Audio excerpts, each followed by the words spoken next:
Hi, everyone. So we are up to yet another episode of Shift, where we look at how can we learn from others about getting over our comfort zones. How can we get over our own BS and kind of just get out of our own way to reach the potential that we're all so much meant for. And I'm really excited to be here with Dennis. Dennis, you and I met over one of my favorite platforms, which is Lunch Club. And I was really happy to connect with you. And very quickly, there seemed to be some synergies. And I'm super excited to be having this conversation after sort of getting to know you a little bit and knowing some of your challenges and overcoming those challenges that you've had. So lucky to speak with you today. Give us a moment and just share a little bit about yourself. Well, thank you, Elena, and thank you for inviting me to this show. Well, just a quick thing about myself. I can describe myself in many different ways. There are so many roles at the moment in my life. I'm a father of 4 kids. That's already a big thing. Of course, I'm the partner of a gorgeous girlfriend. I live in London, but also in Bruges, in Belgium. I'm the founder of the Happiness Factory. I'm the chief inspiration officer of the Aurelius Network. And besides, when I have still 5 minutes over, I'm also still a business leader of 3 other companies. So you hear it, a lot of things are going on. That's amazing. That's amazing. So I'm sure you've dealt with a few challenges and having to get out of your comfort zone on probably a regular basis to be able to do everything that you're doing. I'm sure being a parent alone, which I think is like a whole separate conversation, that alone probably puts you out of your comfort zone continuously. So tell me a little bit, if you had to choose like one thing that maybe you've experienced, when have you had a big change in your life? Well, it's very hard to choose just one. And especially when I look back to the last 10 years, it has been a roller coaster and the change has been happening all day long, every day. Really moments. If I look back to, for example, the kids, 10 years ago, I became father for the first time. That is really a dramatic change. In between, I had been married. A few years later, divorced again. That are also very big, impactful decisions. Very shortly after my son was born, I founded the Happiness Factory, my main company. That's also very big because upfront, I wasn't an entrepreneur. I was just working for a company. So suddenly you're on your own and you have to do everything for yourself. Then moving to different places within Belgium, then moving abroad, going to live in London, meeting my girlfriend, a new relationship, and we're not that young anymore. I'm 40. So that's setting up a new relationship when you are 40 is definitely different than when you do it when you're 18 or something. In every part of my life, there's a constant change. Yeah, it sounds like it. I mean, there's so many of those. Which one do we want to pick? Let's discuss your journey to Happiness Factory. So I think that at this time, I think to be honest, everything you've mentioned is probably relevant to so many people out there, from relationships to becoming a father to starting a business. But I feel like at this time, maybe a lot of people are kind of reconsidering what it means to work. Why do we work? So maybe some of them are exploring ways to sort of start their own business. I certainly get these questions a lot, like how do you know when it's the right time? So I'm curious, like if we focus on you kind of making that shift into entrepreneurship, what was the biggest challenge about that? What was the hardest part for you? Well, I don't think that there really was a hard part about it. And also about all the other, if you had picked another topic, then I would have said the same, because mainly all my decisions, they're all based on a vision, on something that you want to put out in the world, something that I want to create for myself. And that image or that vision, and especially when we're looking to the Happiness Factory, that was all driven by a belief, by something that I experienced as an employee, and that I couldn't really do as an employee. So for me, it was really something new, and I just had to find a way to put it out in the world, and entrepreneurship seemed to be the best way. Yeah. So that wasn't really hard because you want it, you're striving for it, you're willing for it. Was it like a moment that, so you mentioned that you were, when you were an employee, and sort of this kind of realization, I guess, that you weren't able to do what you actually wanted to do, right, as an employee. So it felt like, okay, maybe it's the time to do my own thing. And I think that's the conclusion that many people come to. That was the same for me. I said, okay, I think I can't do what I really want to do here, and I'm kind of boxed in. So now I need to get out and like, you know, let my creativity flow and kind of pursue what I'm really feel strongly about. So, and just to follow up on that, I'm curious, when you know, was it a very clear decision? Did it take time for you to say this, okay, I'm ready and now I'm going to make the jump? Like, how did you get to it? Like, was there fear associated with it, or did you feel completely prepared? Like, did you have a plan, or you just kind of went with it? Well, there are different questions, of course. One of the questions, did I feel really prepared? Well, yes and no. Of course, I had that image, I had that belief, I had that vision, that ambition to put into the world. And of course, that's something that doesn't come overnight. That's a process, that's something that you are working on, that builds up until that point where you think from, okay, now I have enough insights, I know what to do, and then you're ready to jump. And then the process of jumping itself, that went really, really tremendously fast. I remember that on Monday, I stepped to the HR department. I resigned my job. On Tuesday, I had to deliver my car. On Wednesday, I had to deliver my laptop. On Thursday, I went to the registration office, and on Friday, I was entrepreneur with a business. Wow, that was super quick. That is a pretty quick transition. Absolutely. But then it just starts, of course, and you still have your vision and you still have your ideas. But then on Friday, I had a company and I was entrepreneur. And then it's weekend, so you relax a little bit. And then on Monday, you say, okay, let's start with this. And then, okay, what am I going to do now? And why is that phone not ringing? Nobody knows me. Come on. So yeah, that making that decision as such is not that hard, because it's just the effect, the finalization of something much longer, much bigger that has happened before. But then after you have taken that decision, the moment that it then happens, you can implement it very rapidly, but then it just starts, of course. You know, it's interesting. It's just said, you're like, you know, it kind of happened fast, but then when Monday came about, you're like, oh, now we actually, like, what do we do now? And the interesting part is that most of the time when people think about starting their business, the biggest like fear that they have is taking that first step. And I think that's kind of the easiest one, right? And I don't know, I mean, this is kind of some entrepreneurs I speak with, they put so much thinking into when it should happen. And they realize that like, once you make that step, like once you get over that, like that was the easy part, in fact, like looking back at it, right? So like it seems like the hardest part in the beginning, but then once you do it, you're like, oh, that was easy, but now I actually have to bring this vision to life. Like that's, you know, that's when the real work kicks in and just keeps going. Absolutely. Yeah. And so did you, like when you had your vision, was it something that you were, you know, were you always thinking you might go into entrepreneurship, or was it just kind of came about? Like how did you know that you're I guess meant for entrepreneurship? Did you follow kind of your intuition? Well, purely for the entrepreneurship, I did, because I didn't come out of a family of entrepreneurs or something. I think I'm the first one in my entire family line. Then if you dig deep enough, of course, then you see that there were others as well, long ago.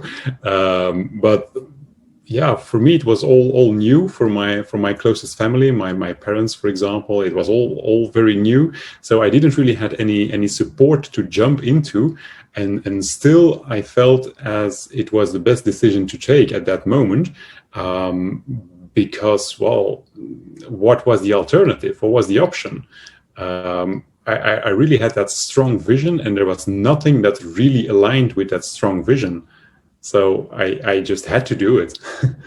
Yeah. What would you advise to somebody who might be sitting there and kind of, you know, being, you know, trying to consider they should make this jump and maybe being a little bit afraid to make the jump? What would you tell your younger self, I guess, back then? Yeah.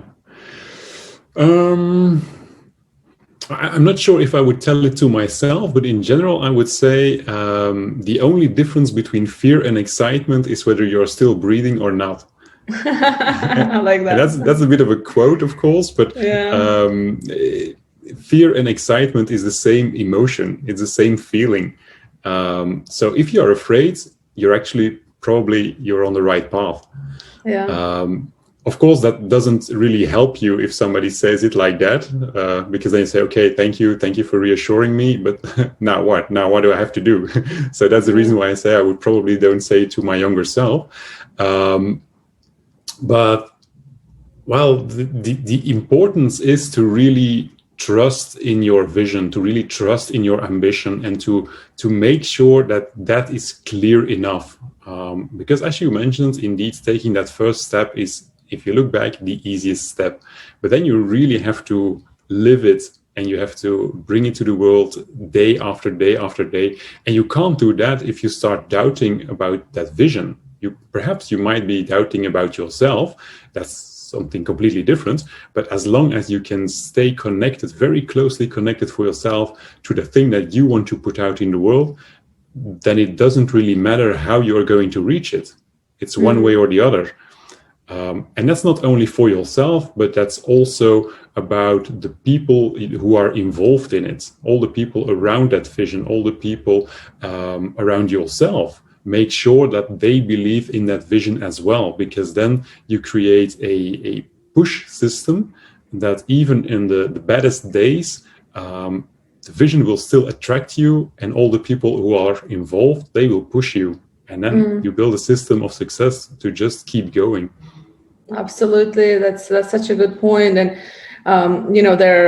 there's so many different aspects that influence our success, and part of it is that self-awareness piece which you're talking about, right? Like having that clarity. But a big part of that is, as you mentioned as well, is having that support network. So was there anybody in your circle in particular, for example, was it people that kind of were with you from the beginning of that journey? Was it people that came in later in that process? Like, who stood out the most, I guess, for you? Well, in the beginning, I was dealing with setting up the business quite on my own. I had a little bit of support of a few friends or a few family members that I talked to. But as I mentioned, I was the first one in my family who really stepped into entrepreneurship. So I couldn't really have the conversation with them because, well, what could they bring into that conversation? And it took me several years before the business actually really lifted off. And that was because, or thanks to my girlfriend, that we started to work together in the business as well. Which is a hard thing, by the way. That's a side note, but being partners in life and business partners, it's not that easy. Oh, yeah. But at the same time, it can really, really help you as well, because then you are both very deeply connected around that thing that you want to create. And if I look at the growth path of the Happiness Factory, well, it's really taken off at that point when my girlfriend stepped into the business as well, because then you're not alone anymore to deal with those things, and you really have someone to talk to and to bring in ideas. And in the beginning, it still goes a little bit slower because then it's all new for her as well, and then she needs to find her way. But if I look at it on how we deal with the things today, then then it's really accelerated. Yeah, that's great. And is there anything you wish you would have known before you kind of made that jump? Or did you, like, I know you said no regrets, but is there anything that you would have changed that you kind of wish you would have known before you made the decision? Well, based on the last point that I just mentioned, I think surrounding yourself with the right people at the right time, that is really, really important, especially when you're talking about a business. And at this moment, for example, we're in the stage of creating a new startup. Well, It's now very natural for me to do it in this way, but in the way how I approach it right now is completely different than how I did it 10 years ago with the Happiness Factory. And now I'm really making use of the expertise that is available in my network, available in the people who I talk to, and to really combine all those strengths together. So if I had to change something, then it would definitely be that. I think I've spent too many hours thinking about things that I could just have asked to someone.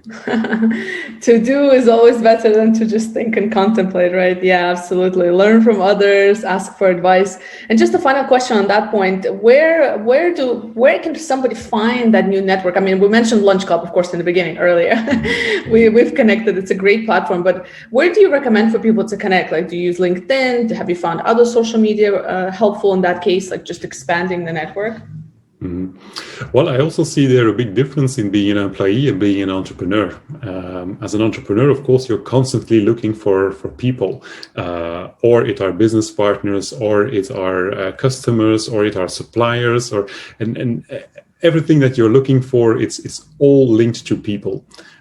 If you're more an employee, then it's quite hard because you're doing your job within a very safe environment and your network is rather small. And sometimes when I work with people out of a corporate, for example, sometimes it surprises me how small their network actually is.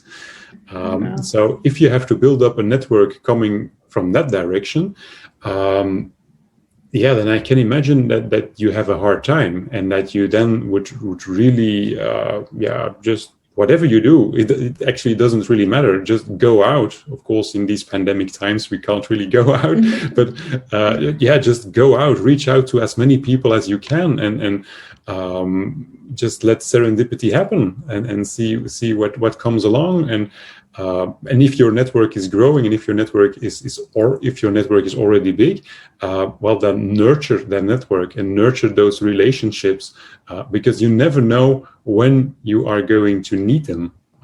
For example, I just mentioned that I'm now approaching this phase of setting up a startup completely different.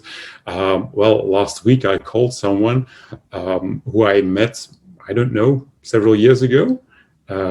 But I could just still call him. I could just say hey, how are you doing? I have a question about this or this, and it was all fine. You can only do that if you really nurture your network, if you are really, really interested in the people who are in your network and what they are doing. And probably that's also a mistake that I made in the beginning. Because then you're very eager to build up that network and you're also very eager to find clients. So then you want to sell to everybody.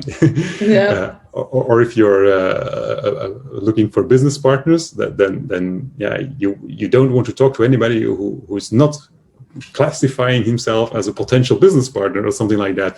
But if you are genuinely interested, you can just you can talk to anybody and everybody. As you mentioned in the beginning, everybody has a story, everybody is interested to talk to, and if you then nurture that relationship, who knows when you might need each other.